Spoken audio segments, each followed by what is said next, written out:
We're having some action here. Mike, does this come down to just kind of the missed opportunities on your part and them capitalizing on basically their best opportunity in the game? You see that? Is that an oversimplification? Say the last part, please. You guys had, I'll just be more specific. You guys had the bases loaded, 1 out, after they walked the bases loaded and are unable to kind of convert there. They get the air, they load the bases with 1 out, and they're able to convert. Is that an oversimplification? Yeah, I mean, I don't think it's an oversimplification. Obviously, there's a lot of moving parts in that game, but yeah, I mean, we had that opportunity with the base loaded 1 out, and then we had, first and second and the seventh with nobody out, and couldn't cash in. A lot of good at bats. Had them where we wanted them late in the game, and they put together some at bats, and if we didn't turn double play, that turned out to be pretty costly. What did you see from Ryan in the seventh? You're breaking up, Derek. Sorry. That's all right. I apologize for the setup here. That's okay. What did you? I'm always willing to. What did you see from Ryan Helsley there in the seventh? Look, his stuff was crisp. The guy was hitting 100. He got a ball, breaking ball, a little bit up to Stevenson. He served it in the right field, and then like the matchup, quite honestly, with Votto, but got the head on a low heater and drove it down the line, and after that, just the ball the backstop was probably the big one, but regrouped, and Dylan with a great throw to keep the game tied for the big double play ball, and he got Naquin to the weekly ground out. I thought his stuff was good. I haven't looked where the pitches were, but stuff was really good, and like I say, really hard hit ball really was the ball Votto hit, but they were able to piece it together. Last thing I want to ask you about is Tommy. The approach he had, he goes up right-handed against Molly. That have a lot of blitz. He comes back around, bats left-handed, and delivers a pretty big hit from the other side of the plate. Yeah, you know what? I mean, it's we talked about for the game. He actually brought it up based on the way Molly's ball moves. He felt like he might have a better at bat from the right side, and Molly's been having more success against lefties. So he turned around and gave it a shot, and said he saw the ball pretty well from that side. And then, ball coming into him with a different righty, he clearly turned back around and got a nice base hit and stole it back. Is that a pretty high degree of difficulty to go from one to the other like that? Especially because he's never done it. I couldn't find it at bat where he hit right against right. Well, I mean, I'm sure he did at some point in his life, but not recently in professional baseball. Better question for him. He felt pretty good about it, said he saw it.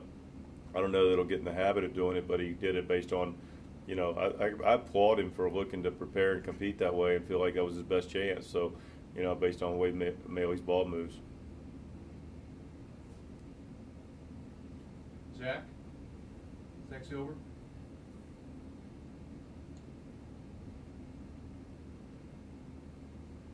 Can't hear you, Zach. Hearing you, Zach. Maybe write it down and hold it up. Can't hear you. Is that working out? Yes, sir. That's better.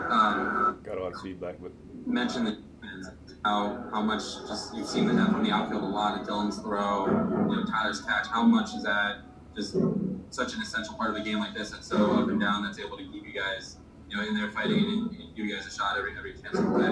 Yeah, we give nothing away, take as much as we can, and those guys taking things away. I mean, that was just a tremendous play by Tyler. Great throw, timely throw by Dylan, under control, nice one-hop tag. Good job by Kiz, who had a nice game back there.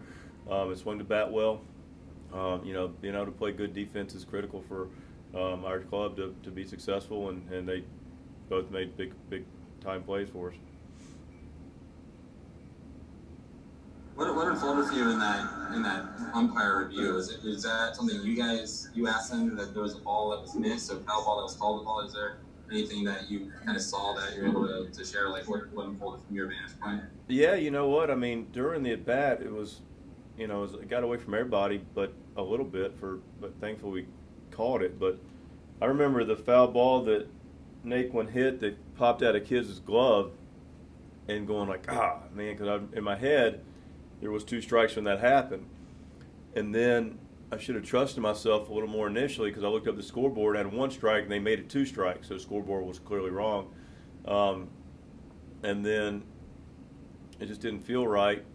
And then I saw the bullpen, waving, and I was like, okay, I think I may be onto something. So I get Ollie to check, and I just asked CB to do his part to review the count. And clearly it was ball 3.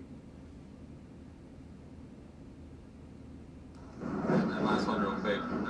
Adam pinching there at the end, is that just to get Yadi a day off his feet, give him a day out there? No, that's not to give Yadi a day off his feet. That's Yadi was a little sore with his neck was, when he started to get loose, his neck was kind of locked up on him a little bit. So no, Yadi would take that at bat.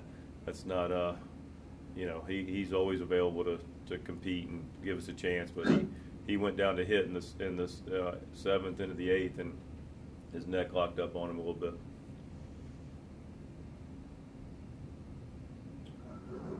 Yeah, I'm glad I asked. I knew we wouldn't want to take that at bat, so I let them, I figured somebody was going to ask it at some point. So the usual. Either that or, whatever. Okay, everybody good? All right, thank you. Thanks, Skipper. Thanks, appreciate it.